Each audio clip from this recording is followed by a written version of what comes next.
¿Listos? Muy bien. Vamos a seguir con nuestra serie El orden de Dios. Hoy vamos a tocar el tema cómo mantener en orden nuestra mente. Sin lugar a dudas que es en nuestra mente donde tenemos las batallas cotidianas de la vida. Es allí donde se ganan o se pierden. Y vamos a ver qué dice la Biblia acerca de cómo podemos mantener en orden nuestra mente para que nuestra vida, nuestros pensamientos y nuestra conducta camine en orden, en el orden de Dios. Vamos a tomar un texto, 2 Corintios 2, versículo 11. Pablo se dirige a los corintios, quienes estaban perdiendo la batalla en sus mentes, y les dijo lo siguiente: para que Satanás no gane ventaja alguna sobre nosotros, pues no ignoramos sus maquinaciones. Qué interesante este tema. Mire, desde el día en que usted se convirtió, yo lo pude ver en mi vida, desde el día en que me convertí hasta el día de hoy, me he dado cuenta que todos los días tengo de alguna manera batallas en mi mente. Batallas en mi mente, en mi entendimiento, batallas que se generan por pensamientos que vienen de fuera, pensamientos que salen de mi propia mente natural, que están en contra de los pensamientos de Dios. Y yo estoy consciente de esa guerra espiritual que se libra en nuestra mente, porque la verdadera guerra espiritual es en nuestra mente. Ahí es donde luchamos constantemente. Por eso es que como vimos hace 8 días, tenemos que renovar nuestra mente. Tenemos que elevar nuestros pensamientos a los pensamientos de Dios. Vamos a recordar un texto que Pablo le escribió precisamente a los corintios, acerca de cómo las ideas, los argumentos que son contrarios a Dios, los pensamientos contrarios a Dios, tienen que ser desechados, derribados, resistidos.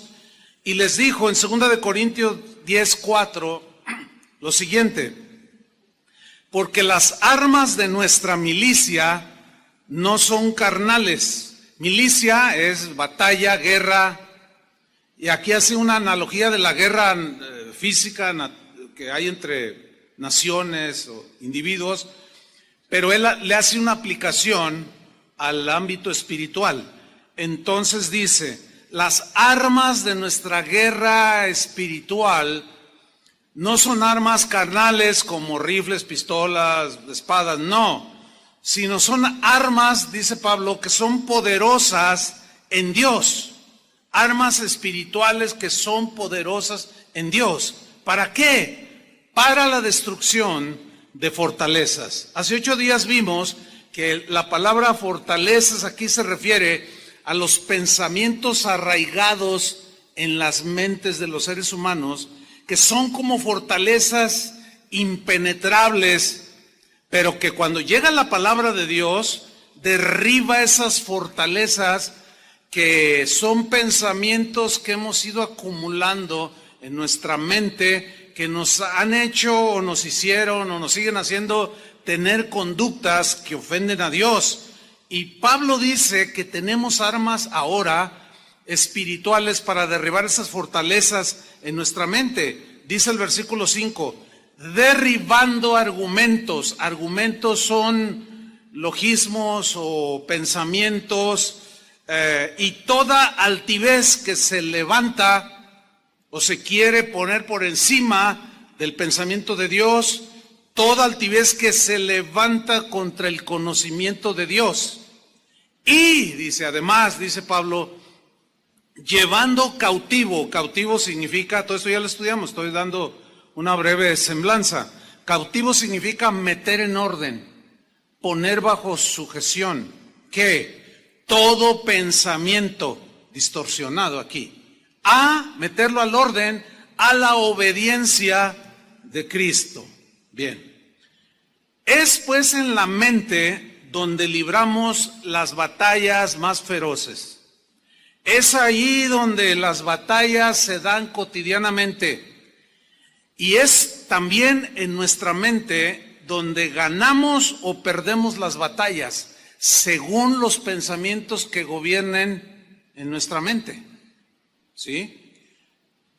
Un escritor de hace ya algunos años, en uno de sus libros, él hablaba de que la mente del ser humano es como el taller, como un taller, y él decía, es el taller de Satanás. Él hablaba de la mente desocupada, la mente que no camina en orden, la mente desordenada. Es como el taller donde Satanás le encanta ir a trabajar. Y su trabajo consiste en sembrar ideas que se van haciendo fortalezas en las mentes de las personas y que los llevan a tener conductas según lo que piensan. Porque recordemos que la Biblia dice, tal el pensamiento de la persona, tal es él. Nuestros pensamientos nos llevan a tener las conductas que hacemos.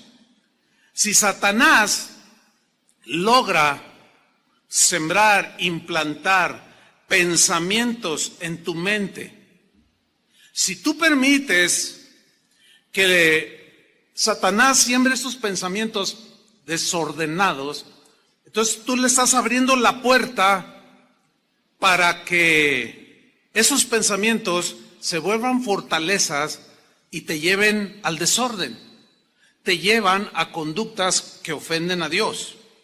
El apóstol Pablo, yo le llamo a raíz de esta serie y del estudio que voy a compartir con los pastores el próximo martes que iniciamos, de los pastores de las casas de oración, que son como aproximadamente 190 casas de oración en algunos países, y aquí hay algunos pastores que ya llegaron.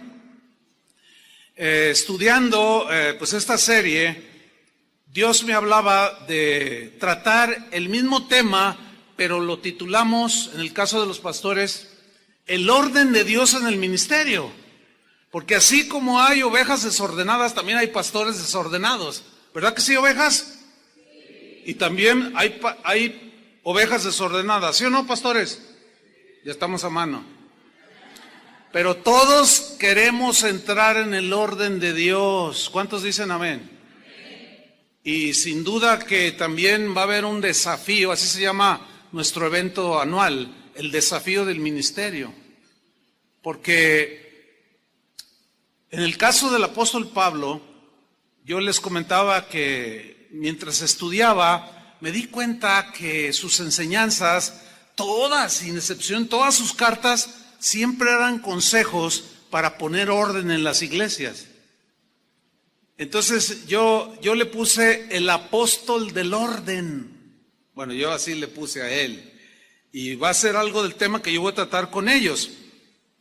Pero el mismo Pablo estaba muy preocupado por los cristianos que vivían en Corinto, aquellos que habían recibido la palabra de Dios, aquellos que habían nacido de nuevo, que habían iniciado a ser nuevas criaturas, su vida antigua había pasado y ahora estaban viviendo una vida nueva, pero algo empezó a suceder, que comenzaron a los corintios a permitir que falsos apóstoles, incitados por Satanás, dirigidos y comandados por él, les sembraran pensamientos diferentes acerca de Cristo, pensamientos distintos acerca del Evangelio.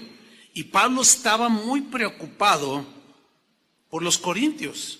Estaban siendo bombardeados de una manera copiosa y sin tregua para desviarlos del camino del Señor.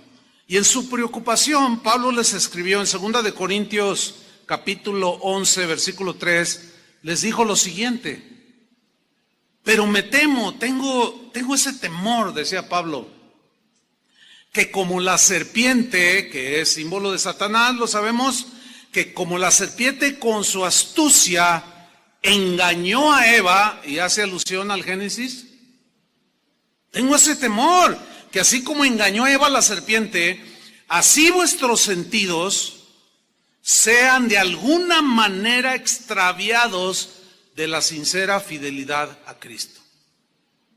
Los pastores de hoy, los pastores que en verdad quieren caminar en orden con Dios, nos preocupamos por las ovejas, así como Pablo se preocupaba por los cristianos de aquel tiempo. Nos preocupa que ustedes, cristianos, tengan su mente en orden. Nos preocupa, y más en estos tiempos del auge de las redes sociales, donde todos tienen acceso, por ejemplo, a la red virtual del YouTube, donde cada quien puede decir las ideas que quiere, y hay un peligro ahí, porque son un montón de ideas, un montón de pensamientos, un montón de argumentos que están en contra de Cristo. Otros están en la línea del orden de Dios, pero muchos no, y nos preocupa que ustedes caminen en el orden de Dios. Entonces, nosotros también tenemos ese temor que así como Satanás engañó a Eva, así nuestras mentes, sus mentes, sean de alguna manera desviados por pensamientos erróneos, muchas veces de origen satánico.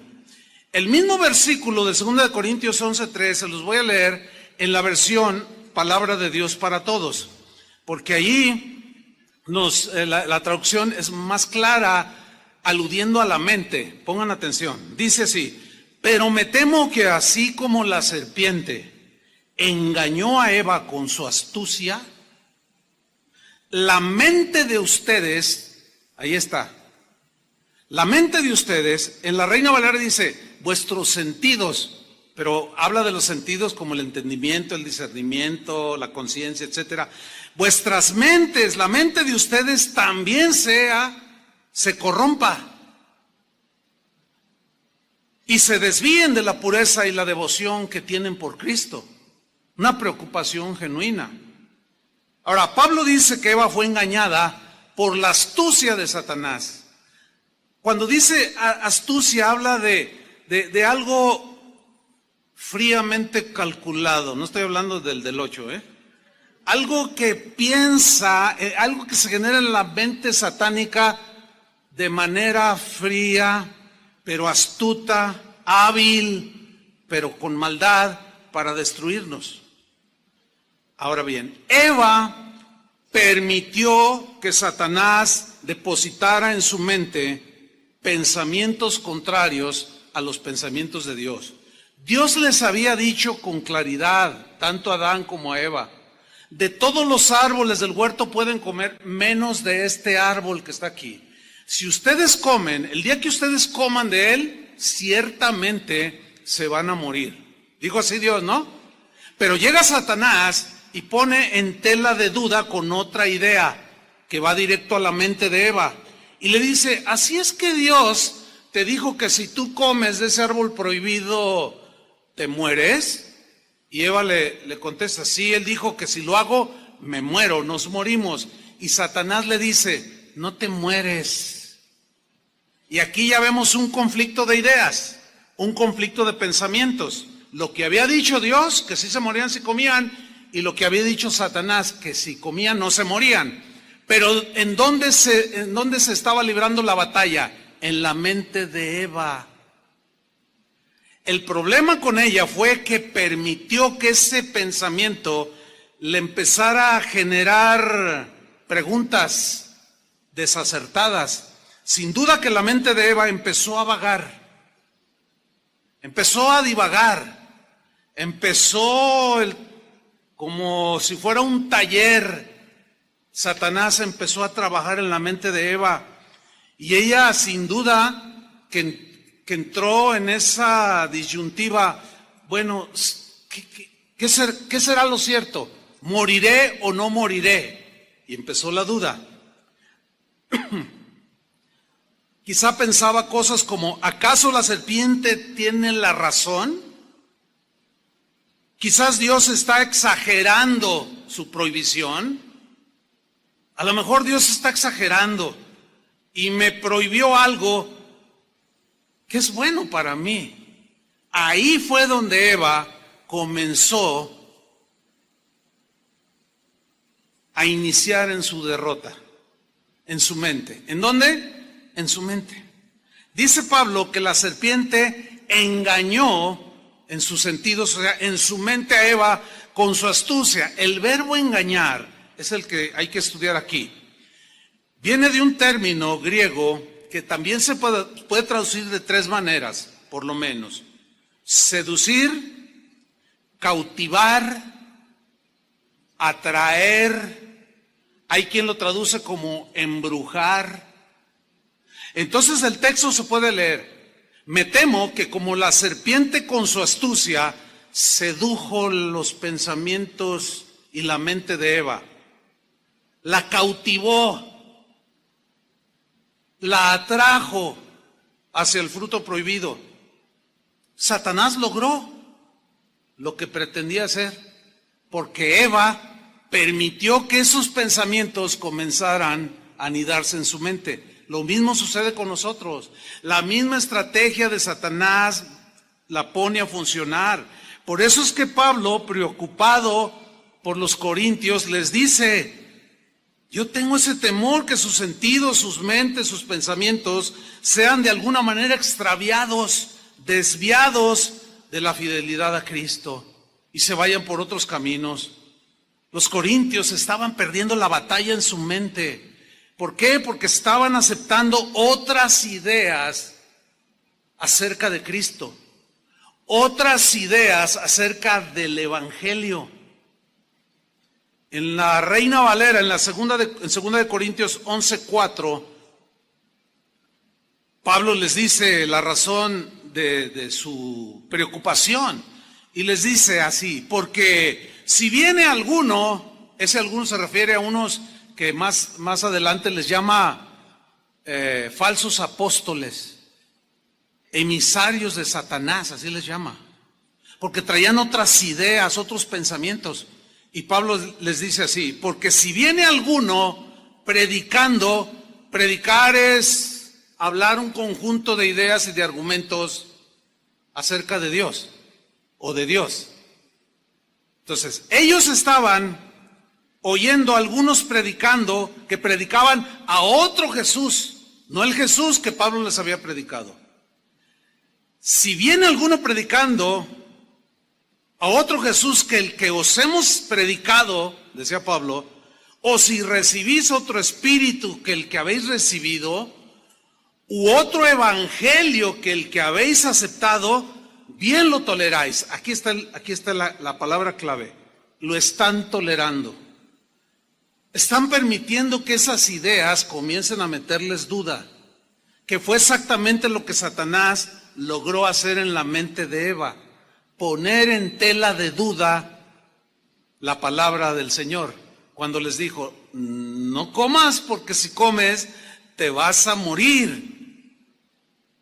Los corintios, a quien les escribió derribando argumentos, todo lo que se levanta en contra del conocimiento de Cristo, ellos les escribió eso porque ellos, en lugar de llevar cautivo todo pensamiento desordenado que estaban teniendo ya por las ideas que estaban llegando de afuera, en lugar de llevar cautivo todo pensamiento a la obediencia de Cristo, ellos estaban consintiendo que esos pensamientos los arrastraran, los llevaran al error y por consiguiente al desorden. Ellos estaban perdiendo la batalla en sus mentes. ¿Dónde se gana la batalla? En la mente, por cómo piensas. ¿Dónde se pierde la batalla? En tu mente, por cómo piensas. No debemos, hermanos, de ninguna manera ceder, tolerar. No podemos permitir ni siquiera un centímetro en nuestras mentes que ningún pensamiento que venga de fuera o de nosotros mismos, que vaya en contra de los pensamientos de Cristo, se empiece a arraigar en nuestra mente. No podemos darnos ese lujo, hermanos. Debemos mantener el orden en nuestras mentes. Pablo también a los corintios les dijo, 2 de Corintios 2:11, nuestro texto que leímos al principio, les dijo así: para que Satanás, ¿quién? Díganlo fuerte, ¿quién? para que Satanás, es un personaje, no es algo imaginario ni simbólico, es un ángel caído. Según la Biblia es como, si no el ángel, es uno de los ángeles más hermosos y poderosos que Dios creó. Pero se rebeló. Y de ahí vino su nombre, Satanás, que significa adversario de Dios. Entonces dice aquí claramente Pablo, para que Satanás no gane ventaja alguna sobre nosotros. Habla ventaja alguna en nuestros pensamientos. Para que no gane ventaja alguna en nuestra mente, pues no ignoramos sus maquinaciones. Aquí el problema se agudiza cuando un cristiano no se está renovando en su mente. Permanece en un estado de ignorancia. No madura, no crece. Y esa ignorancia lo lleva a no distinguir las maquinaciones de Satanás. Y no tiene cómo defenderse, porque al no identificarlas, al ignorarlas, cómo trabaja el enemigo, cae fácilmente. Ahora, aquí la palabra maquinaciones debemos de descifrarla o interpretarla conforme al contexto. Dice, para que Satanás no gane ventaja alguna sobre nosotros, pues no ignoramos sus maquinaciones. Ok, ¿qué son maquinaciones? La palabra noema es la palabra griega que se traduce por maquinaciones. Y noema tiene algunos significados, como por ejemplo propósitos. Se puede leer entonces así: que Satanás no gane ventaja alguna sobre nosotros, pues no ignoramos sus propósitos. Ahora, ¿cuáles son los propósitos de Satanás para con nosotros? ¿Destruirnos, hermanos? Eso es evidente.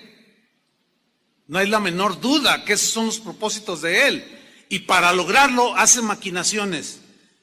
Crea propósitos, pero también se puede traducir como artificios, artimañas que se generan en la mente satánica, pensamientos distorsionados, alejados de Dios.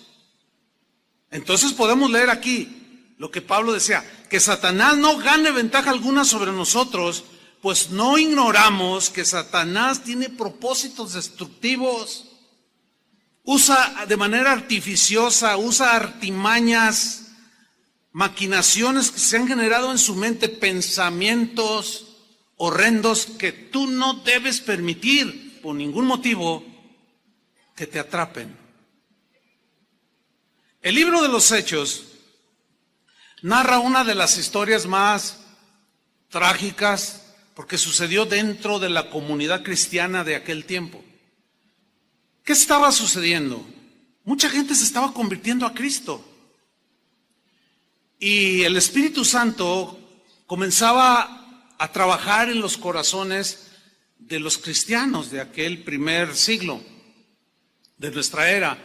Y entre ese mover del Señor había uno que lo podemos definir como que Dios estaba trabajando en los corazones de las personas en cuanto a la generosidad para ayudar, para apoyar a los pobres, ayudar al necesitado, apoyar la obra del Señor, apoyar la obra misionera, porque vemos cómo fueron enviados Pablo, Silas y otros, y eran sostenidos por las mismas ofrendas de los cristianos. Y un trabajo extraordinario de generosidad en el corazón de los cristianos de ese tiempo estaba haciendo el Señor en ellos. Y esta historia trágica habla de un matrimonio. Él se llamaba Ananías, ella se llamaba Zafira. Un matrimonio como aquí hay muchos. Pero vamos a leer la historia que está registrada en el capítulo 5 del libro de los Hechos, en el versículo 1. Lo voy a leer en la traducción en lenguaje actual. Dice así: algo muy diferente pasó con un hombre llamado Ananías. Es decir, algo diferente a lo que el Espíritu estaba haciendo en los corazones. Y vamos a ver cómo fue que eso diferente tuvo que ver con ideas que vinieron de fuera a la mente de Ananías y accionó de acuerdo a esos pensamientos perversos que Satanás sembró en él. Y aquí está el asunto. Algo muy diferente pasó con un hombre llamado Ananías. Este hombre, dice, y su esposa, que se llamaba Zafira, se pusieron de acuerdo y vendieron un terreno. Quiero poner énfasis en la frase, se pusieron de acuerdo. Esto habla de que hubo un diálogo entre ambos. Parece ser que la primera idea, la primera propuesta para hacer lo que hicieron, se generó en la mente de Ananías. Y para poder llegar a estar en acuerdo con otra persona, él tuvo que, en este caso Ananías, compartir con su esposa pensamientos, ideas, argumentos acerca de lo que deberían de hacer. Había gente, empezaron a dialogar entre ellos, sin duda. Esto que voy a comentar es un diálogo pues imaginario, pero es probable que se haya dado así, porque para ponerse de acuerdo dos personas tienen que hablar entre ambas, ¿no es cierto? Entonces es posible que Ananías, al dejar que Satanás sembrara pensamientos en su mente, se acercó con su esposa y le dijo, oye, ¿ya viste que la familia tal vendió una de sus propiedades y lo donaron a la iglesia y lo dieron a los apóstoles y ellos están para ayudar a los pobres, para apoyar la obra de Dios? Sí, ya he visto. Y también la familia fulana y Sultano de Malgano, también ellos están dando con generosidad. Y se miraron el uno al otro y Ananías le dice, bueno, pues nosotros hemos sido bendecidos por Dios, tenemos algunas propiedades. ¿Qué te parece si vendemos un terreno de los que tenemos?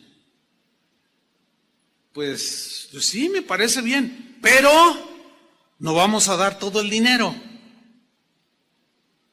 Es probable, no lo sé, que Zafira haya resistido un poco. No, ¿cómo? No, pues si lo vamos a dar, así como lo están haciendo, como el Espíritu Santo está guiando, dirigiendo, vamos a hacerlo nosotros también. No, es que mira, ¿para qué tanto? No sabemos cómo lo van a manejar. Además, Pedro, pues era un apóstol, era un pescador, y él que sabe de administración. Y empezaron los argumentos, empezaron las ideas. Finalmente logra convencerla.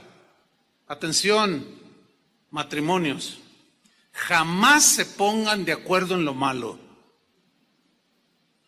No lo permita. Por lo menos si resistes tú varón o resistes tú mujer, eso puede salvar una situación peligrosa, ¿no es cierto? Oye, fíjate bien lo que me estás diciendo, que echemos mentiras de que lo vendimos en tal precio y que estamos dando eso. Logró convencerla. Escúchame bien, varón, escúchame bien, mujer, que ninguno en su caso que tenga pensamientos desviados, desordenados, te logre convencer, porque tendrán muchos problemas. Y de por sí ya hay problemas, ¿sí o no? Entonces ellos se pusieron de acuerdo en cómo iban a hacer y cómo iban a vender y hacer las cosas. Mal. Pero vamos a ver dónde se generó todo esto. Y vendieron un terreno, dice, versículo 2. Pero se quedaron con parte del dinero de la venta. El resto se lo entregaron a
los apóstoles.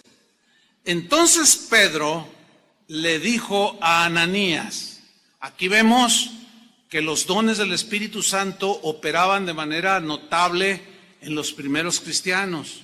Nosotros creemos que los dones del Espíritu Santo siguen operando. Aquí el don de discernimiento de espíritus, ¿sí? Una palabra de ciencia, de conocimiento profundo, operó en Pedro para darse cuenta que le estaba mintiendo a Ananías. Dice el versículo 3, entonces Pedro le dijo a Ananías, fíjate lo que le dijo, ¿por qué le hiciste caso a Satanás? O sea, ¿por qué aceptaste las ideas que Satanás sembró en tu mente? ¿Por qué le hiciste caso a Ananías? Yo me imagino a Ananías así como sorprendido. Órale, ¿quién le dijo? Zafira, no creo, pues se veía, era la más convencida, quería comprarse un bolso de $1,000 y no creo que haya sido ella. Entonces, ¿quién le dijo? Sin duda que estaba sorprendido. Pero la reprimenda del apóstol es, ¿por qué le hiciste caso a Satanás? Que en otras palabras fue lo que le dijo el Señor a Eva y a Adán. ¿Por qué le hicieron más caso a Satanás que lo que yo les dije?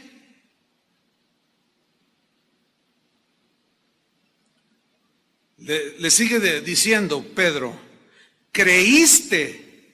O sea, el creer es una idea, ¿sí o no? El creer está basado en argumentos, en pensamientos que están aquí en la mente o los procesamos en nuestra mente. Fíjate lo que le dice Pedro, creíste.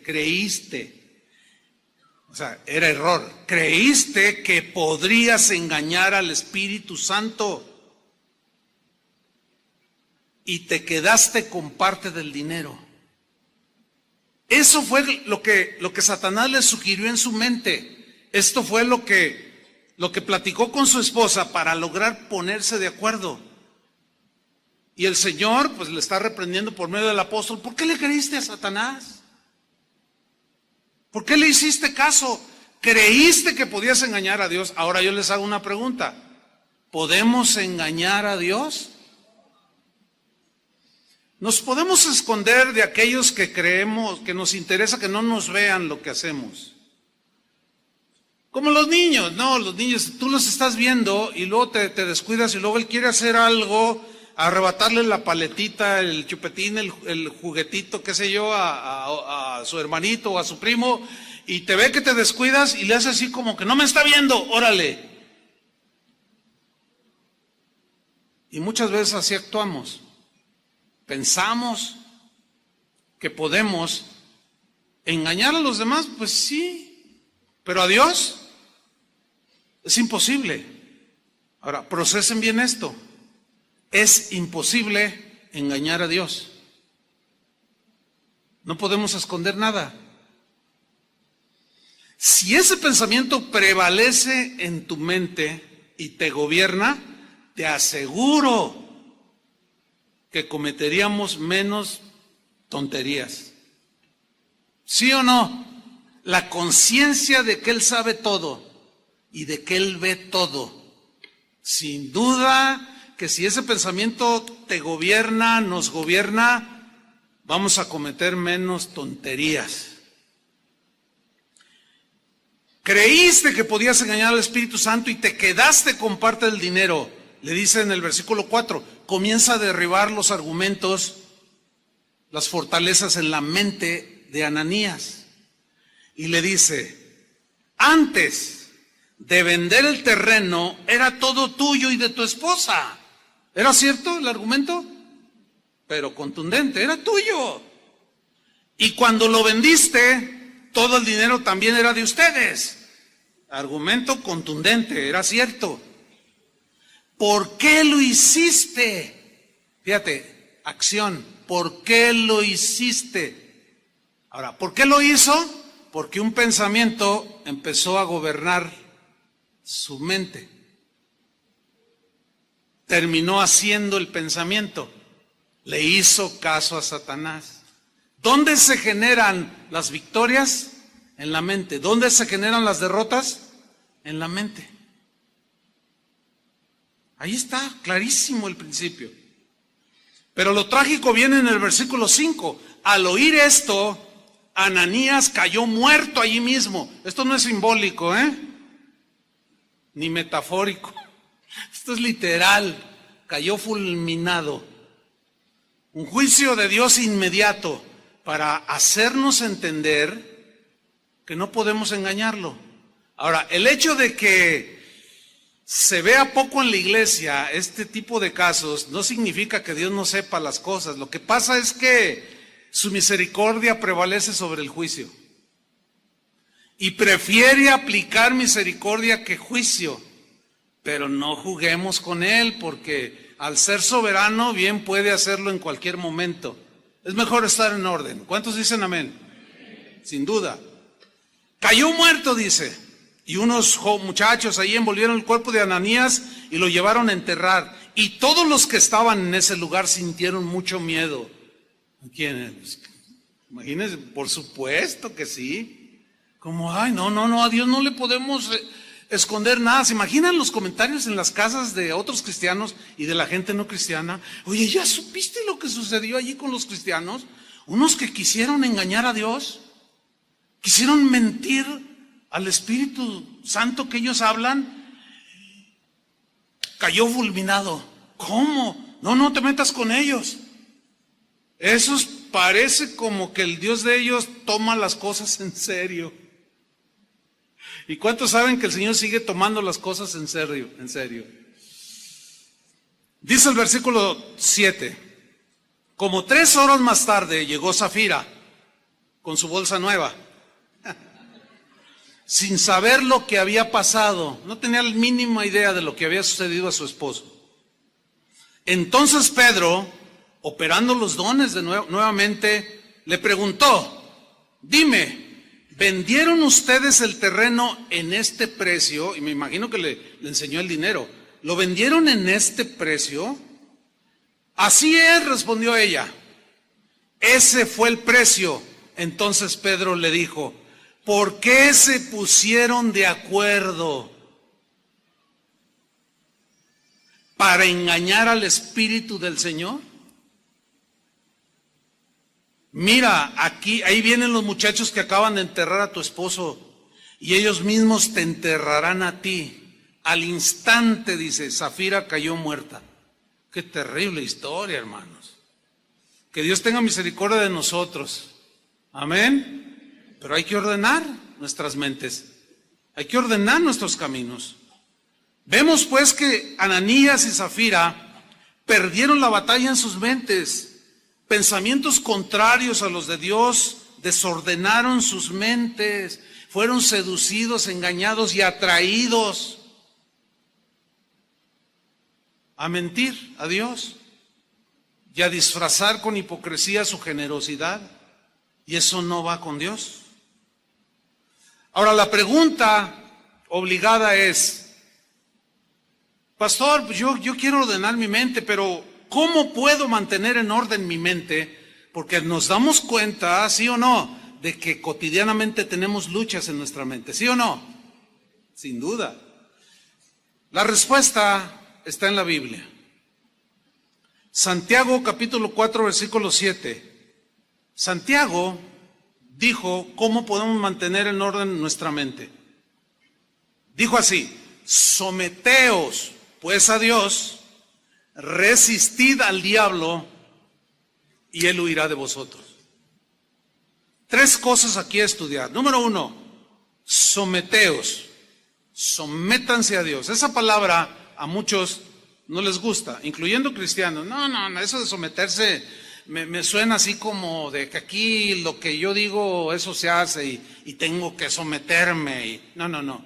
Es que al no entenderse lo que la Biblia, lo que significa en la Biblia someterse, por eso hay una serie de pensamientos distorsionados que nos llevan al desorden. Por eso es que vamos a estudiar qué significa aquí someterse. La palabra griega hupotazo es la que se traduce por someterse, pero hupotazo era un vocablo casi de uso exclusivo de los ejércitos o de un ejército. Es un término netamente militar, hupotazo, someterse. Está compuesto de dos palabras. La primera es hupo, que significa ponerse bajo o debajo de alguien. Y tazo significa ordenar, pero la idea de ordenar aquí es la de ponerse bajo sujeción o en sujeción, bajo las órdenes de alguien, en este caso, bajo las órdenes de Dios, que es el general del ejército. Si ustedes son aplicados en la lectura de la Biblia, se darán cuenta que hay muchos textos donde a Dios se le llama Jehová de los ejércitos. La Biblia habla de los ángeles como los ejércitos celestiales. Y un ejército es un término totalmente de milicia. Ok. Se refiere entonces someterse al orden que tienen los soldados en cualquier ejército razonablemente ordenado. Hay muchos ejércitos alrededor del mundo en la historia que se distinguieron por el orden, por el sometimiento a sus generales, a sus capitanes, en el caso, por ejemplo, de los romanos, a los centuriones. Dicen los historiadores, por cierto, que una de las razones de que el Imperio Romano se extendió de tal manera o con tal dimensión, que se debió, que la particularidad que sobresalía en el ejército romano era el orden que tenían los soldados. Era el sometimiento que tenían sí o sí a las órdenes de sus centuriones, a las órdenes de su César, de sus centuriones, de los que dirigían soldados de 100, de 50, etcétera. Dicen los historiadores que ese era un distintivo de los soldados romanos. Y precisamente esa es la figura que Pablo usa en la carta a los Efesios, cuando habla de la armadura de Dios, de que el casco de la salvación, de que el escudo de la fe y de que la armadura, la coraza, es la figura de un soldado romano. Ver a un soldado romano en aquel tiempo era ver el orden personificado. Entonces, cuando Santiago dice, someteos pues a Dios, la gente de aquel tiempo que hablaba griego entendía el término militar y su mente inmediatamente volaba a la imagen de en este caso, de los soldados del ejército romano. Sométanse, así como ellos se someten y ven cómo triunfan en las batallas y cómo es difícil vencerlos a ellos por el orden que guardan. Vean la armadura que traen ellos. Es difícil vencerlos. Así ustedes, sométanse a Dios como soldados del ejército de Dios. Pablo pone en una de sus cartas la analogía de un soldado. Ahí ya nos hace miembros de soldados del ejército de Dios. ¿Sí o no? Entonces, cuando escuchemos la Biblia que dice, someteos, es orden, o bajo las órdenes de Dios. Métete bajo la obediencia, que en síntesis es meterse en orden, meterse en obediencia. Sométete a Dios, obedece a Dios. Métete en el orden de Dios, obedécele. Sométete. Obedece sus órdenes y eso te va a mantener en orden. Empezando por tus pensamientos, enseguida por tus acciones. La segunda cosa que aprendemos aquí que Santiago nos enseña, sométanse. Pues a Dios. Viene una segunda, resistid al diablo. Resistir no es como se ha entendido, creo que es por falta de estudio, Algunos lo entienden mal, piensan que resistir es, vámonos hermanos aquí al cerro de la no sé qué, y de allí se ve la ciudad y vamos a resistir al diablo y vamos a derribar las fortalezas del narcotráfico, las fortalezas del homicidio y las fortalezas pero esas no son las fortalezas a las que habla la Biblia, porque las fortalezas son ideas y pensamientos que están arraigados en la mente de las personas. Entonces se suben a los cerros, suben hasta un helicóptero, un avión y empiezan a resistir al diablo, dicen. Y te ato, demonio, y te piso la cola, y te rompo los cuernos, y un montón de cosas que hacen los cristianos que ignoran sus maquinaciones. Así no trabaja el asunto. La única manera de poder hacer que una persona cambie de vida es por medio de un mejor argumento que destruya sus ideas diabólicas y netamente humanas. Es cuando viene el nuevo nacimiento, es cuando viene la conversión y cambia su conducta, así como te sucedió a ti y como me sucedió a mí. No subiéndose a los aviones y aventando un montón de aceite y manchar a la gente. No es así. Entonces, ¿qué es resistir? La palabra griega que se traduce por resistir, es una palabra que tiene la idea de pararse así firme, sólido, como diciéndole, aquí no pasas, como los guardias que están en algún edificio y que tú necesitas una credencial, tu identificación, qué sé yo, para entrar o un pase, y tú quieres entrar, dice, y así con firmeza, ¿a dónde va? No, es que quiero entrar, no, pero ¿a qué viene? No, pues es que quiero, no, ¿tienes tu pase? ¿Tienes tu credencial? No puedes entrar. De aquí no pasas. O sea, así, esa es la idea. Te paras firme y tú tienes un argumento. Dices, no, aquí no pasas. ¿Por qué? ¿No tienes credencial? Esa es la idea de resistir al diablo. Y por consecuencia, huye de nosotros. Y vencemos en esa ocasión. O las que se presenten. Ahora bien, vamos a ver, para ilustrar esto que dice Santiago, cómo la Biblia o cómo el Evangelio, los Evangelios hablan de Jesús y nos dejan ahí entrever este principio de Jesús. Jesús era sometido al Padre. Él en muchas ocasiones dijo, yo no hago nada que mi Padre no me ordene hacer. Yo solo hago lo que veo que hace mi Padre. Ustedes conocen el pasaje cuando estaba en agonía en el huerto. Señor, si es posible que pase de mí este sufrimiento, esta copa que simbolizaba sufrimiento, Señor dice, pero no se haga mi voluntad, sino la tuya. Porque yo vine con una misión, les digo muchas veces, voy a morir en una cruz para salvarlos a ustedes. Él venía bien armado en su pensamiento a lo que venía a esta tierra. Y él dejó ver muchas veces este principio que estaba sometido a Dios. Vamos a ver solamente un texto. Juan capítulo 14, versículo 30. Lo voy a leer en la versión al día. Dice Jesús a sus discípulos, ya no hablaré más con vosotros. Ya no. Ya estaba a punto de ir a la cruz aquí. Porque viene el príncipe de este mundo. ¿Quién es ese? La serpiente antigua, Satanás. Viene el príncipe de este mundo, él no tiene ningún dominio sobre mí. En la Reina Valera dice, él no tiene que ver nada conmigo. O sea, él y yo somos diferentes, en otras palabras. Yo digo una cosa, él dice otra cosa. Yo les digo la verdad y él dice las mentiras. Es más, él es el padre de la mentira. Yo les vengo a traer vida y él viene a quitárselas, él es homicida. Yo digo una cosa y él dice otra cosa, él no tiene que ver nada.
absolutamente nada conmigo. Por eso Pablo dijo también a los corintios que parece ser la iglesia más desordenada del Nuevo Testamento. Les dijo, ¿qué comunión tienen la luz con las tinieblas? O Cristo con Belial, o con Satanás. No, nada. Por eso apártense de eso. Entonces Jesús dice, este príncipe de este mundo no tiene que ver nada conmigo, pero no tiene dominio alguno sobre mí. En otras palabras, como diciéndole, yo voy a demostrar quién es el que manda aquí. Nada más que Satanás nunca imaginó que iba a ser por medio de algo que él nunca imaginó, porque el Pablo mismo dijo, si hubieran sabido los hijos de este mundo y el mismo Satanás que a través de su muerte venía la salvación, no lo hubieran matado. Así dice Pablo a los corintios. Dice el versículo 31, pero el mundo, dice, tiene que saber que amo al Padre. ¿Se acuerdan que Jesús dijo, si me amáis, guardaréis mis mandamientos? Entonces tienes que saber, dice, que yo amo al Padre y que hago, noten aquí el principio de sometimiento, hupotazo, ¿sí? Está bajo las órdenes. Y que hago exactamente lo que Él me ha ordenado que haga. Aquí está la figura de un soldado que está en un ejército y es un soldado aplicado, obediente, presto, diligente, con su mente bien armada de que va a ir a la guerra, que va a tener batallas y que puede salir herido o perder la vida, pero él quiere vencer. Sabemos que el Señor venció. Amén. ¿Cuántos le dan un aplauso a él?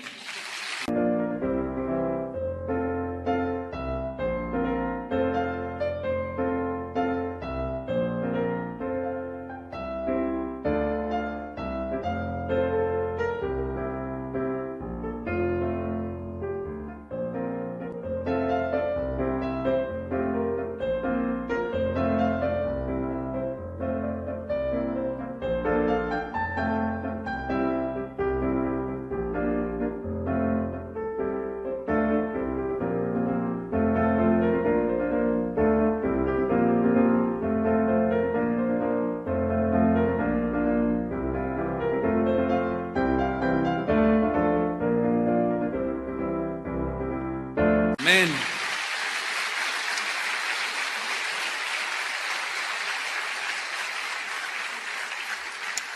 Cuando tú lees los evangelios y ves la vida de Jesús, te das cuenta que efectivamente así vivió Jesús. Vivió gobernado por la voluntad de Dios. La voluntad de Dios son pensamientos, eran propósitos, eran argumentos de por qué tenía que ser así, morir en una cruz para pagar por nuestros pecados. Él lo entendía perfectamente. Y cuando tú haces un estudio de la vida de Jesús, te das cuenta que Él vivió así, en ese orden extraordinario. Vamos a ver este principio de Santiago, de someteos a Dios, resistir al diablo, huirá. Vamos a verlo en la vida de Jesús. Vamos al Evangelio según San Lucas, capítulo 4, versículo 1. Hay 4 evangelios. De esos 4, solamente 2 registran lo que se conoce el pasaje como la tentación de Jesús. Mateo en su capítulo 4 también habla acerca de 3 tentaciones que tuvo Jesús, directamente de Satanás. Y vamos a descubrir cómo esas tentaciones eran directamente a su mente, a la mente de Jesús. Pero también quiero mencionar algo importante. Se menciona el pasaje se menciona en 2 evangelios, Lucas y Mateo. Pero Lucas pone algunos rasgos en su relato que Mateo omite o no los toma en cuenta. Él narró la historia conforme él la concibió y así la plasmó. Los que no entienden esto dicen, no, los evangelios se contradicen, la Biblia es una tontería y todo. Pero no, hay un argumento que derriba ese pensamiento de que, mira, aquí dice que Lucas dice que Satanás le dijo, dile a esta piedra que se convierta en pan. Y Mateo dice, dile a estas piedras que se conviertan en pan. Ya ve, ahí hay una contradicción, pero no, hay un argumento que derriba esta falacia.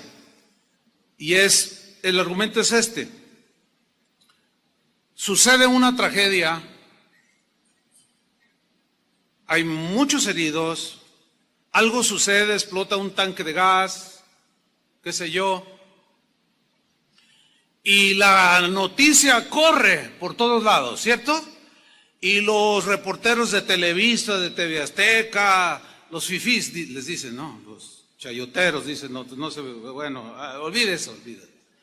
Y luego llegan los de otros periódicos, de otros medios, y cada quien llega al momento de la tragedia, al lugar de la tragedia, y comienza a escribir, a filmar, a entrevistar, a preguntar, oiga, ¿qué pasó aquí? Entonces, unos, sin duda que llegaron primero que otros, ¿no es cierto? Otro se tardó y llegó 2 horas después, qué sé yo. Cuando al siguiente día tú lees la narración del accidente, díganme si no es cierto.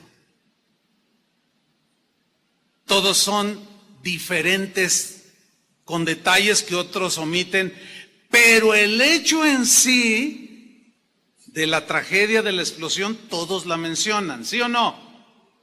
Y unos dicen, no, pues cuando yo llegué al lugar de los hechos, parece como que la gente estaba asustada y nomás había 200 personas de mirones, pero a lo mejor llegó muy temprano, a los 15 minutos.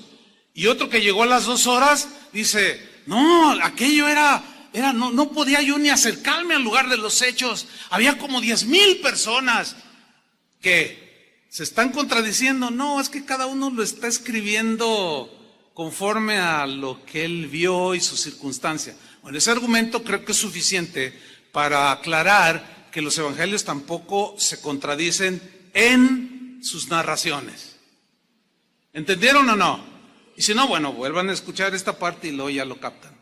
Yo decidí usar el Evangelio de Lucas para hablar de este punto, de cómo las tentaciones que Jesús tuvo directamente de Satanás fueron en la mente, por una razón, porque Lucas añade un par de definiciones o de palabras o de frases que Mateo no hace.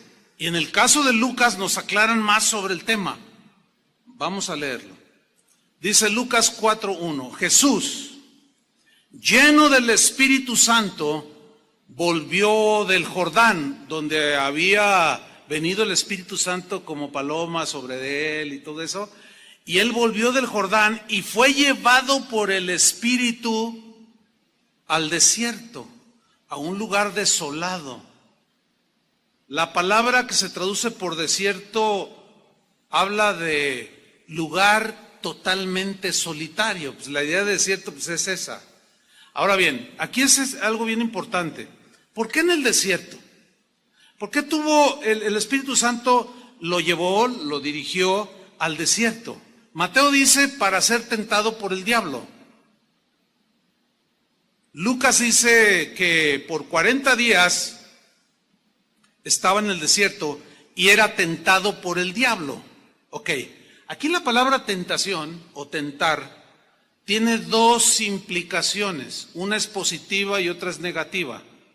La negativa tiene que ver en que tentar siempre, por el lado negativo, tiene que ver con incitarte a lo malo, a lo pecaminoso, a lo corrupto, que se hace porque los pensamientos se arraigan en nuestra mente y eso nos lleva a tener esas conductas. Y en ese sentido, Satanás quería tentar a Jesús para destruir el propósito por el cual Jesús había venido. Sabía algunas cosas, Satanás, pero no sabía todo el plan. Y quería de alguna manera interponerse, como lo hizo con Adán y Eva. Con ellos los logró, pero con Jesús se topó. Que es la lección que nosotros podemos aprender para mantener nuestras mentes en orden. Y el lado positivo de la tentación es probar, como cuando dice en Génesis 22, y probó Dios a Abraham y le dijo, dame a tu hijo en sacrificio, a Isaac, al que amas. O sea, a nosotros Dios no nos tienta para que pequemos. Ahí sí sería una contradicción. ¿Por qué? Porque si a eso vino, a sacarnos de la maldad, para luego tentarnos para que caigamos, es imposible conciliar ese pensamiento. ¿Sí o no? Pero Satanás no, él sí tienta para destruirnos. Y hay que saber distinguir lo que es una tentación, que es para destrucción, y lo que es una prueba, que es para crecer. En el caso de Dios que nos prueba. Bueno, aquí Satanás tentó a Jesús. Dice, y no comió nada, dice el versículo de Dios, en aquellos días, 40 días, pasados los cuales tuvo hambre, algo normal. Es más, algunos de ustedes anoche cenaron un pozole triple y ya traen hambre.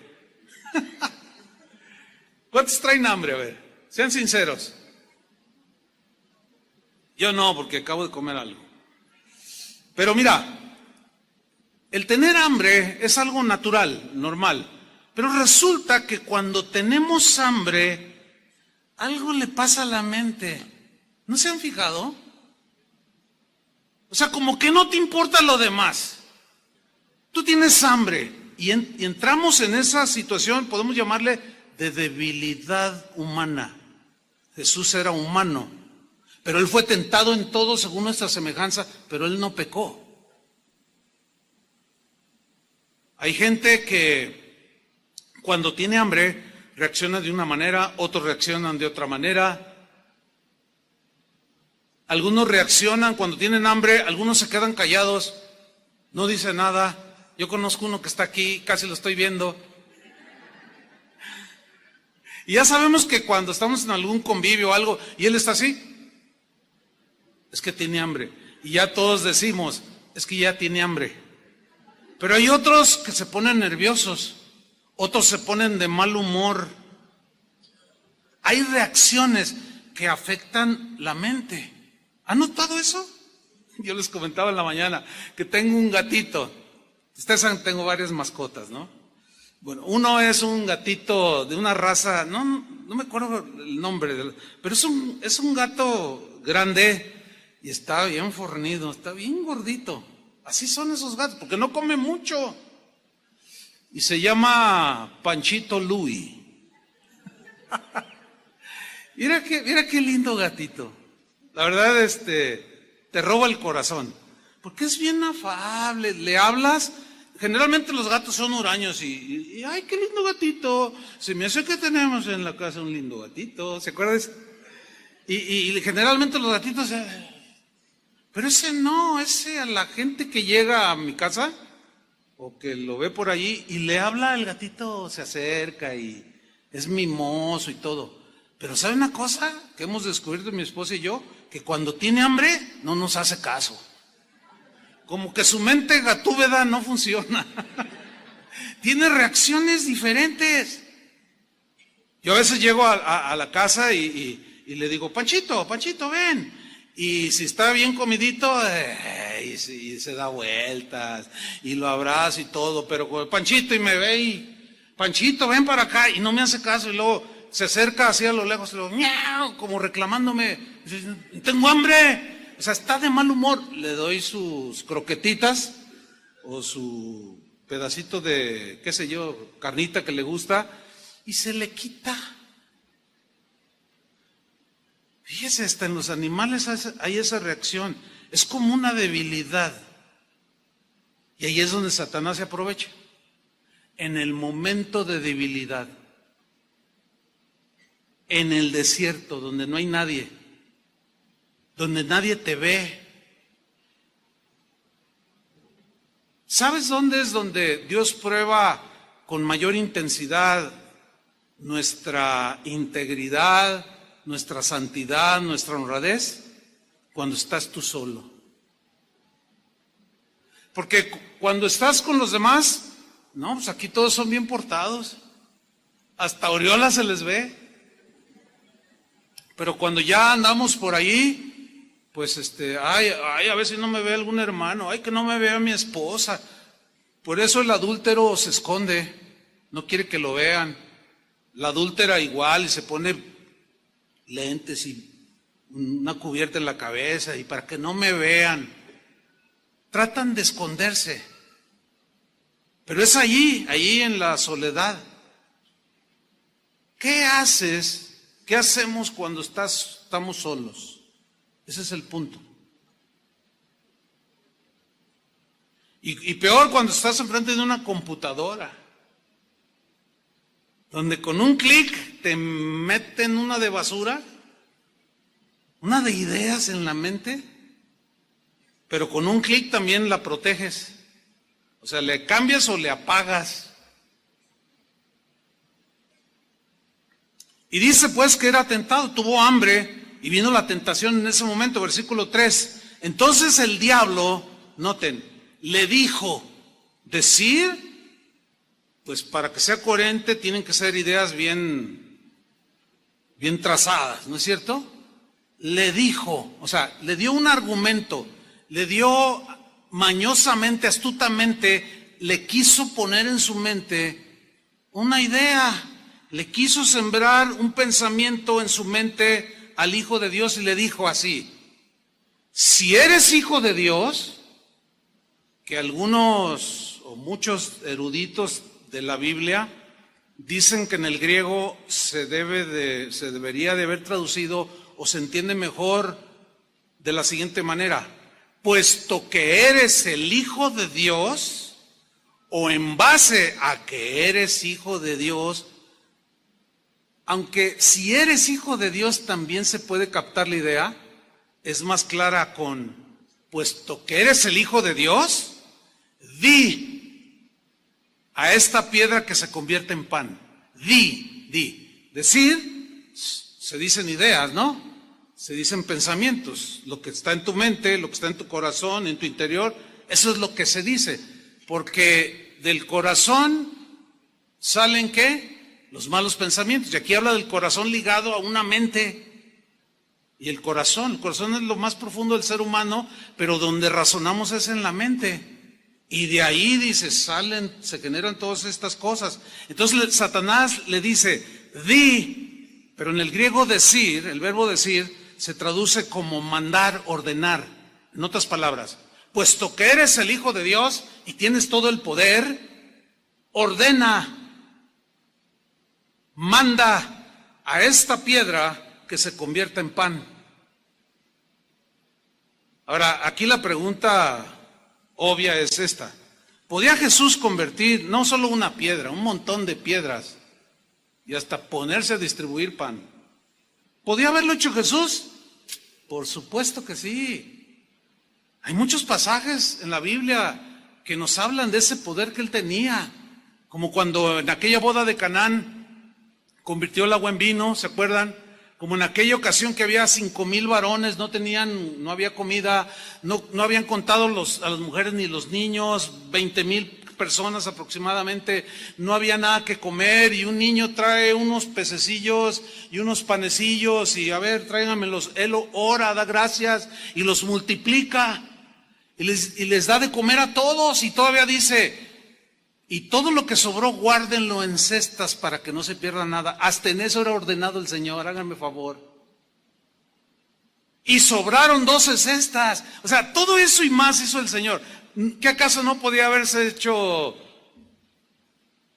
un sándwich de pescado? Fácil. Por supuesto que sí.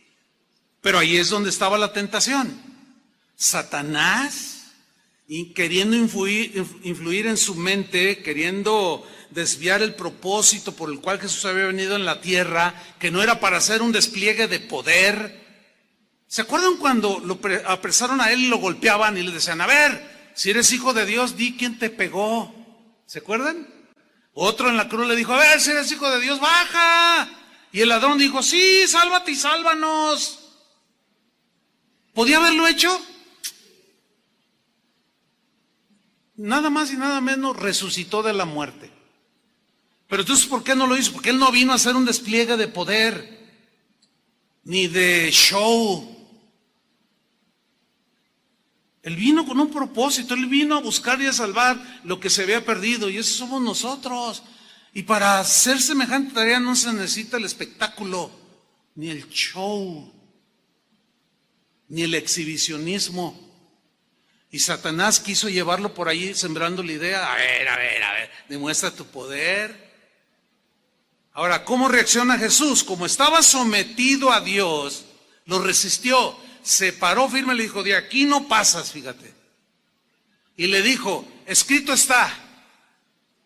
Aquí dice, ¿dónde está tu identificación? ¿Dónde está tu pase? Aquí no pasas. Escrito está, Satanás le dice, no solo de pan vivirá el hombre, sino de toda palabra de Dios. Mateo dice, de toda palabra que sale de la boca de Dios.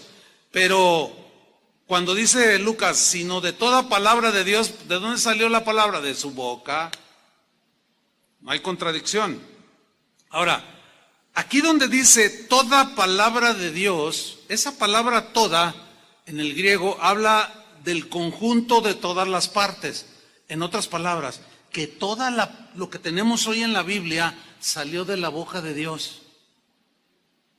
Y son los pensamientos de Dios. Y ahí es donde radica el poder, hermanos. El poder de Dios. Ahí es donde están nuestras armas espirituales. En la palabra de Dios. La espada del Espíritu, que es la palabra de Dios. Ahora, estamos notando que la primera tentación de Satanás a Jesús fue en la mente, ¿sí o no? ¿Lo alcanzaron a ver? Ok, la segunda tentación que vamos a tocar ahora fue directa a la mente de Jesús, como sigue siendo contigo y conmigo. Viene a la mente. Vamos a leer. Versículo Lucas 4:5.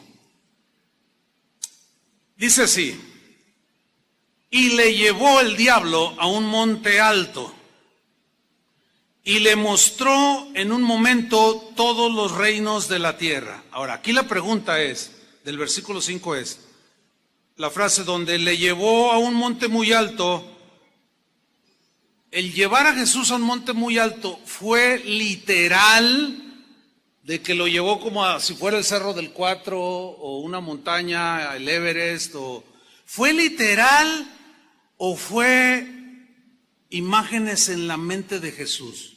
¿Qué piensan ustedes? A ver, ¿dónde fue ese llevarlo a un monte alto? ¿Fue literal, o sea que lo agarró Jesús, Satanás lo agarró a Jesús y se lo llevó volando? ¿O cómo? ¿Cómo se lo llevó a un monte alto? Para subir a un monte alto hay que escalar y son horas para escalar una montaña, ¿sí o no? Bueno, ¿a cuál monte se lo llevó? Él estaba en el desierto. ¿Dónde fue? ¿Cómo interpretar que el diablo le llevó a un monte muy alto? La respuesta Lucas la da en el mismo versículo 5. Noten. Y le mostró, ahí en ese monte alto, le mostró en un momento todos los reinos de la tierra. En un momento. Todos los reinos de la tierra. Imagínate, en una parte alta. Bueno, de ahí vieron toda la extensión del imperio romano que en ese entonces prevalecía. Es obvio que no. Bueno, y mira, allá donde se ve aquello, allá están los griegos. Y para allá, aquí derechito, están los persas, ¿no? Por más alto que te subas, porque la tierra es redonda. Aunque algunos con pensamientos, quién sabe de dónde, dicen que es plana, pero no, olviden eso. ¿Cómo le mostró todos los reinos del mundo? ¿Cómo fue? Lucas nos lo dice.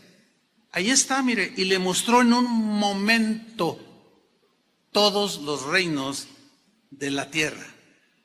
La clave para entender esto es descifrar la palabra o la frase en un momento.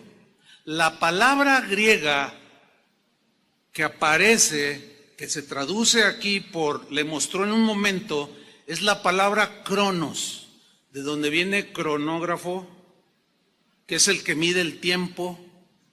El tiempo cronos es el que nosotros inventamos para medir, ¿sí? Decimos, dentro de 2 años me voy a casar, dice el joven. Entonces, es un tiempo largo.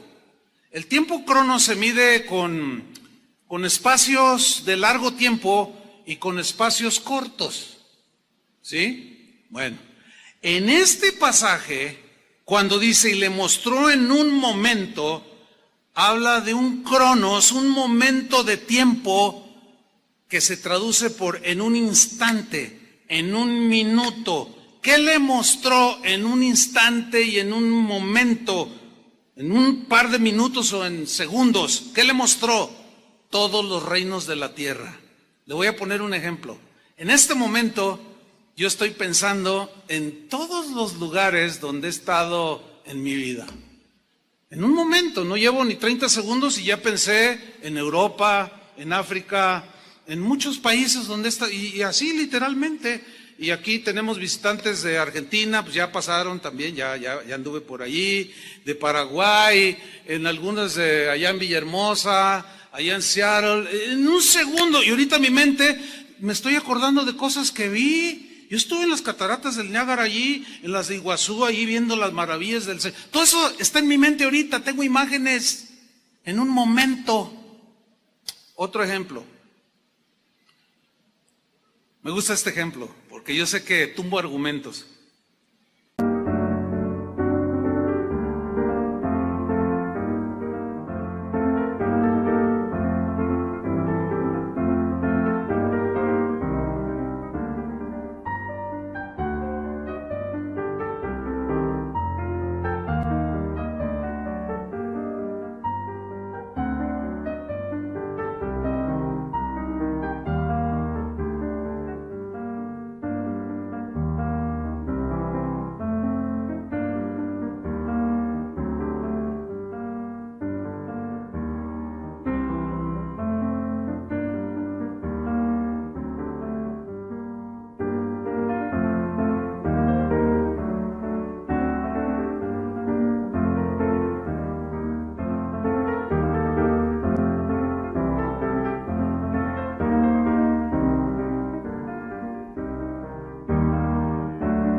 Ahí está alguien que dice, híjole, la verdad yo canto bien, yo canto mejor que Luis Miguel.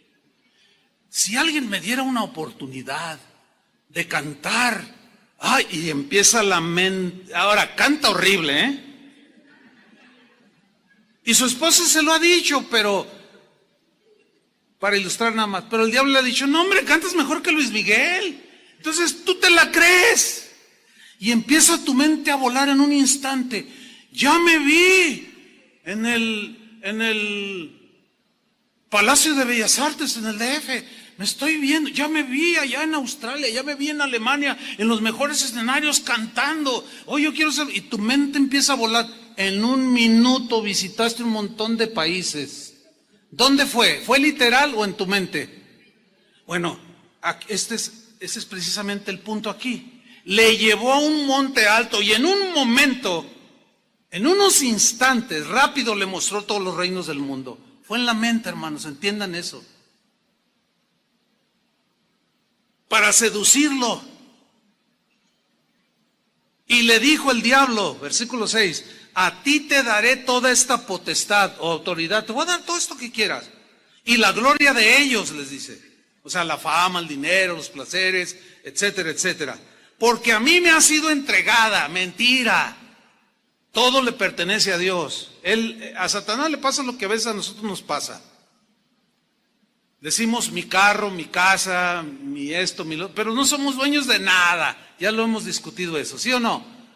Cuando nos morimos no nos llevamos nada. El otro día iba con unos pastores, yo iba conduciendo, iban varios y no avanzaba, era muy lento el tráfico y finalmente me pude meter por este lado y cuando ya llego a un semáforo me doy cuenta que era una carroza, llevaban un féretro allí, por eso venía lento los otros autos. Entonces dije, voy a hacer algo. Le dije, oigan, miren, por eso no avanzábamos. Ah, sí, pues llevan un muertito. Oigan, ¿ya se fijaron bien? Y todos, ¿qué? no lleva su carro, lo llevan en una carroza. Oigan, no lleva su cartera, no lleva su ropa, no lleva su dinero, no lleva nada, va nada más con un solo traje. Claro, los pastores, ellos entendieron bien lo que yo quería decirles. No, sin duda, no somos dueños de nada, ¿sí o no? Y el diablo dice, yo soy dueño de este mundo. Mentira, Dios es el dueño de todo, ¿sí o no? Pero la otra vez mintiendo, había sido entregada. Seguramente se refería a él, a cuando Eva y Adán cedieron a sus pensamientos, y al momento en que ellos siguieron el pensamiento de Satanás, pues él se apropió de ello. Me ha sido entregado todo eso y a quien quiero la doy, háganme ustedes el favor. Pero fíjense que hay algo de cierto, es que las cosas con Satanás es que están mezcladas verdades con mentiras. A quien quiero la doy. ¿Han escuchado ustedes esa frase de le vendió su alma al diablo? ¿Ustedes qué piensan? ¿Que es algo simbólico o literal? Eso es literal. Hay mucha gente que hace pacto con Satanás por fama, por gloria de este mundo, y como él tiene dominio y control, es el príncipe de este mundo, se los da. ¿Cuántos recuerdan la muerte de un comediante? A mí en lo personal me gustaba ver algunas de sus películas. Robin Williams, ¿se acuerdan? Aquel del doctor, ¿cómo se llamaba aquella película tan? Patch Adams.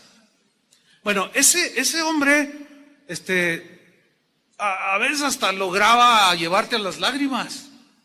Y era simpático, agradable. Pero un día dan la noticia de que se suicidó. Y cuando yo me doy cuenta, digo, ¿cómo? Un hombre tan alegre, tan contento, ¿cómo que se suicidó? Y me interesó la noticia y empecé a leerla. Y pues sí, se suicidó. Yo dije, vaya, solo Dios sabe lo que hay en el corazón del hombre. Y así quedó, y pasó, no sé, eso hace un par de años, no sé cuánto. Y no hace mucho, haciendo yo un estudio sobre cierta problemática del ser humano, un estudio bíblico, me acordé de eso y dije, a ver, ¿por qué Robin Williams se suicidó? Y empecé a buscar información, empecé a investigar, y empecé a leer ciertos relatos, y muchos de ellos concordaban en algo que Robin Williams dijo antes de morir. Él dijo, antes de ser famoso yo era una persona introvertida, hasta triste podríamos decirlo. Nadie me hacía caso, nadie. Entonces yo quería ser simpático, agradable, hacer reír a la gente.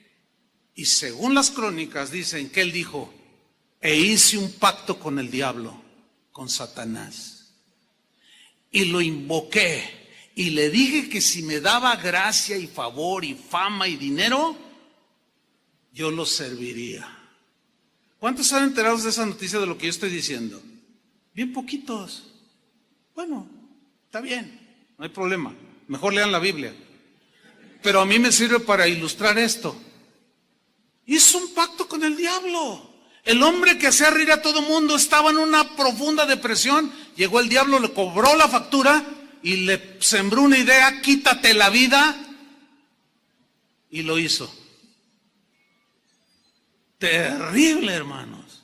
Entonces lo que estamos hablando no es un juego, no es algo ligero. ¿Cómo reacciona Jesús ante este ofrecimiento? Todo esto le dijo, si tú postrado me adorares, todos estos reinos del mundo que te he mostrado, obviamente en su mente, todos serán tuyos. Respondiendo Jesús le dijo, vete de mí. O sea, se paró Jesús firme y dijo, de aquí no pasas. Y lo resistió. ¿Cómo lo resistió? Con la palabra de Dios, con los pensamientos de Dios. Y le dijo, porque escrito está, y le cita Deuteronomio 6:13, al Señor tu Dios adorarás y a Él solo servirás. Así fue como venció Jesús. Así pudo mantener su mente en orden, lúcida, sin desviarse del propósito por el cual había venido a esta tierra. Y así podemos mantenernos, hermanos, sin que nadie nos desvíe, ni Satanás ni nuestra mente humana, para cumplir el propósito que tenemos aquí en la tierra como hijos de Dios. Y todos tenemos diferente tarea que hacer. Si ustedes supieran cuántos ofrecimientos me hacen a mí como pastor, los políticos, los empresarios, oiga, déjenos de anunciar nuestro producto, porque se está vendiendo y si vendemos 1 millón le vamos a dar 15% de comisión, pero denos unos 10 minutos. ¿Imaginan hacer negocio con ustedes? Bueno, algunos dicen, ¡ay, qué bendición de Dios! Y permiten que los vendedores se paren aquí y a ofrecer productos cuando el púlpito es para dar la palabra de Dios. ¿Dónde se ganan las batallas? En la mente. ¿Dónde se pierden? En la mente. Y tú les dices, hasta aquí, de aquí no pasas. Te paras firmes, escrito está. La manera de hacerlo es con la palabra de Dios, que son los pensamientos de Dios. Ahora viene una última y tercera tentación. Esta es de lo más mañoso que pueda haber. La manera en que tentó a Jesús. Versículo 9. También se generó en la mente. Dice, y le llevó a Jerusalén. Ahora, ¿cómo lo llevó otra vez? Lo cargó, o sea, ¿cómo se lo llevó? Primero lo lleva por todo el mundo, o sea, eso obvio que es en la mente. Le llevó a Jerusalén, dice, y le puso sobre el pináculo del templo. Todo era acá en la mente, hermanos. Dicen algunos historiadores que cuando dice que lo puso en el pináculo del templo, había un pórtico ahí lo que daba del templo, pues el pórtico que era conocido como pórtico de Salomón y el pórtico real. Eso era lo considerado como el pináculo del templo, que en ese momento pues estaba allí vigente, para ser claro. Y según los historiadores dicen que allí había a un lado detrás, eso no me quedó muy claro, que había como un barranco de aproximadamente 150 metros, pero que humanamente era muy difícil subirse a ese pináculo, porque había que escalar y no había manera de hacerlo humanamente, por las columnas, o sea, no había manera humana de subirse allí. Y el otro argumento de que fue en la mente y no fue literal, es que los guardias del templo no iban a consentir que alguien como Jesús, a quien los sacerdotes y el sumo sacerdote Caifás lo tenía como un falso Mesías, y no iba a permitir que él se subiera. O imagínense al diablo delante de todos ahí jalando a Jesús. Súbete aquí con sus alas así. Y Jesús iba acá. Es obvio que era acá en la mente. Y fíjense lo que le dijo, Sí, y le dijo, estoy en el versículo 9, puesto que eres el Hijo de Dios, échate aquí abajo, o sea, tírate al vacío, dice otra versión. Pensamiento, bueno, lo primero que se me ocurre a mí, pensamiento como de desafiar la ley de la gravedad. Y como Satanás la conocía, digo, no, pues que se tire y pues sí o sí se va a estrellar con el piso de 150 metros, imagínate. Y adiós Jesús. Tírate, dice, aquí abajo, lánzate al vacío. Y miren lo mañoso de Satanás, hermanos. Versículo 10. Porque escrito está, le dice. Ahora toma la misma palabra, los mismos pensamientos de Dios, pero torcidos. Los tuerce, los malinterpreta. No les da el sentido exacto del texto, que es a lo que todo predicador debemos esforzarnos cada vez que predicamos, por dar el sentido más exacto del texto, de lo que dice allí. No de lo que creemos que dice o que lo saquemos del contexto, que fue lo que hizo Satanás. Lo sacó del contexto, porque el Salmo 91, versículo 11 y 12, que fue el que citó Satanás, sí ofrece protección. Sí dice eso que dijo Satanás. Pero aquí era como decirle a Jesús, hazlo, lánzate. El Salmo 91:11 dice que a sus ángeles mandará cerca de ti que te guarden y en tus manos te sostendrán para que no tropieces sobre piedra. Entonces, si Jesús hubiera aceptado esa idea de Satanás, ese pensamiento, estaba en el pináculo del templo para demostrarte que sí, ahí te voy. Pero eso era desproporcionado. Él no vino a hacer despliegue de poder ni de exhibicionismo. ¿Y qué hace Jesús? Utiliza la palabra como se debe de utilizar, de la manera correcta, con la mejor interpretación, lo más acercado posible para nosotros. Él no se equivocaba. Pero él, de una manera certera, convincente, respondiendo Jesús en el versículo 12 le dijo, dicho está, o escrito está, como dice Mateo, no tentarás al Señor tu Dios. Y le cita Deuteronomio 6:16, lo cual evidenciaba que la sugerencia de Satanás, aunque pretendía tener apoyo bíblico, estaba distorsionado, estaba torcido el pensamiento. ¿Cuántos pensamientos torcidos están incrustados en las mentes de los cristianos? ¿Cuántos predicadores usan la estrategia de Satanás que tuercen los versículos, tuercen el verdadero sentido de las Escrituras para decir lo que ellos quieren, para sacar beneficio de la gente? Eso es satánico, eso se genera en la mente satánica. Quien hace eso, en el caso de los predicadores que están en desorden, están haciendo el trabajo de Satanás, exactamente iguales. Manipuladores, mentirosos, aprovechados, que tuercen las Escrituras para su propia perdición. Escrito está, le dice, no tentarás al Señor tu Dios. ¿Cómo entender no tentarás? O sea, no desafíes a Dios. Piensa bien, aunque sea la palabra de Dios, piensa bien si es el sentido correcto. Hay una secta que tiene un buen número de seguidores, donde en sus reuniones cristianas, que ellos dicen que son cristianos, manipulan serpientes en sus manos. No sé si han visto videos de eso. ¿Sí han visto? ¿Alguien ha visto de esos videos? Algunos han visto. Ahí están en YouTube. Bueno, y ahí está el pastor, ¿verdad? Y ahora, y agarran, y están entre cantos cristianos, que son a veces hasta conocidos, y están manipulando serpientes. Y están allí, y están como en un éxtasis, ¿verdad? Y están, porque ellos dicen, es que la Biblia dice que tomarás en las manos serpientes y no te dañarán. Ahí sí es metafórico, por el amor de Dios. Pero no hace más de 2 meses, un pastor en Estados Unidos estaba ahí, ay, que yo, y que no sé qué, y toma.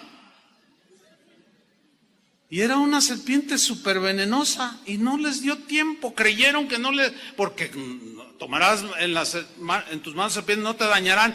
Y dijeron, no, pues ahorita allí, porque el pastor así se ve en el video, está el video, y se ve como así, como que, ay. Y como no le hicieron caso, como no te hará daño, cayó azotado, se murió. Eso es tentar a Dios. Tentar a Dios es desafiarlo, como obligarlo. Aquí dice tu palabra, que pondrán sobre los enfermos sus manos y sanarán. Tú lo prometiste y lo tienes que sanar. Así no se hace, hermanos. Así no se hace. Eso es tentar a Dios, porque a veces sí en su soberanía lo sana, pero a veces no. ¿Sí o no? Ustedes saben eso, les hemos enseñado. Pero hay quienes dicen, no, nosotros decretamos sanidad sobre él y no aceptamos de parte de Dios un no para su sanidad. Y ándele, o sea, están tentando a Dios. En ocasiones, Dios pone lecciones de los dos lados, como en el caso no muy reciente de un cantante que tenía cáncer, y ahí estaban los predicadores y los cantantes, cristianos todos, diciendo, yo declaro, y tú vas a ver a tus hijos cantar y a tus nietos, y que se muere. ¿Qué pasó allí? Algunos se pararon ahí y dijeron, así dice el Señor, verás a los hijos de tus hijos cantar tus canciones. A ver, ¿habló Dios o la mente humana o quién le habló a la mente de este cuate? O de este hermano, para que no se vea tan feo. Se generó, a lo mejor en su deseo humano de que se sanara. Miren, en este momento, mi cuñado, pastor de Casa de Oración Santa Anita, está a punto de la muerte en un hospital aquí en Guadalajara. Está muy grave. Anoche hablé con mi hermana, estoy ahí al tanto. Le dije, oye, ¿cómo está? ¿Cuál es el diagnóstico? No, pues malo, está delicado, en cualquier momento se puede ir. ¿Cómo estás? En paz. Dice, porque pues, nuestra vida es del Señor. O sea, mi hermana la mayor. Le digo, pues mantén la paz, porque mira, sea que vivamos o que muramos, somos del Señor. Dice, no, nosotros lo hemos platicado, aquí lo hemos platicado. Entre ellos, como esposos. Pues si me sana, está bien. Y si no me sana y me voy con el Señor, pues también está bien. Que se haga la voluntad del Señor. Qué distinto, hermanos. Esa es la posición correcta. Lo otro sería desafiar a Dios. Porque hay predicadores que te enseñan mal, tuercen la Biblia y te dicen, exígele a Dios. Una vez oí a uno que decía, dile a Dios, mira aquí dice, tú mismo lo dijiste y ahora lo cumples. Eso es tentar a Dios, hermanos. Y no tentemos a Dios. Porque escrito está, no tentarás al Señor tu Dios. No tuerzan la Biblia. Versículo final, versículo 13. Y cuando el diablo hubo acabado toda tentación, se apartó de él por un tiempo. ¿Cómo entienden esto? Lo resistió, se fue, pero volvió. Lo volvió a resistir, se fue y volvió. Así será nuestra vida, hermanos. Yo les dije al principio, tu lucha empieza desde que te convertiste hasta que te mueres. No puedes bajar la guardia. Amén, hermanos. Que Dios nos dé gracia para ganar las batallas espirituales en nuestra mente. Pónganse de pie. Padre, te damos muchas gracias por tu palabra. Gracias, Señor, porque en ella encontramos la guía para entrar en el orden. Gracias porque tus pensamientos, tu palabra ordena nuestros pasos, nuestros caminos, nuestros pensamientos. Y ahora aprendemos, Señor, cómo mantener el orden en nuestras mentes. Gracias por la palabra que nos ha sido predicada, Señor, la recibimos y que ella nos guarde, Señor. Que tu palabra nos guarde. Danos la gracia, Señor, en el nombre de Cristo Jesús, para seguir adelante. Amén. Que Dios les bendiga, hermanos. Que tengan un buen día.